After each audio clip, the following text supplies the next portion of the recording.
Mga idol, oh, may mga idol tayo dito mga idol, nagbebenta ng kanyang mga mga kutsilyo mga idol, baka gusto niyo mga idol. Yan si Idol. Magandang klase yan, ang Magandang idol. klase. Galing Batangas pa yan mga idol. Ito, oh.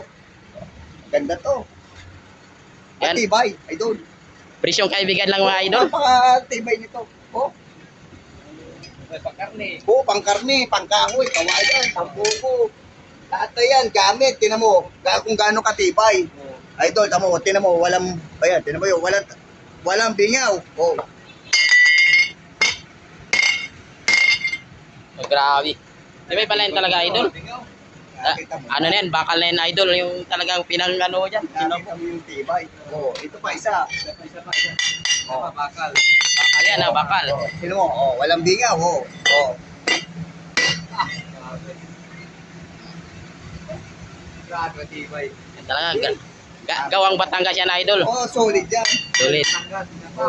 Sa lahat ng gustong nito, hanapin nyo lang si Idol. Oo, dito lang, sa kalsada lang. Kalsada lang. May pisto siya sa Prinsesa, may ito, pisto. mga idol. Bossing! May pisto sa sa public market. Yun. Idol, salamat Idol. Ayos, idol. Salamat. Like and share naman. Salamat po.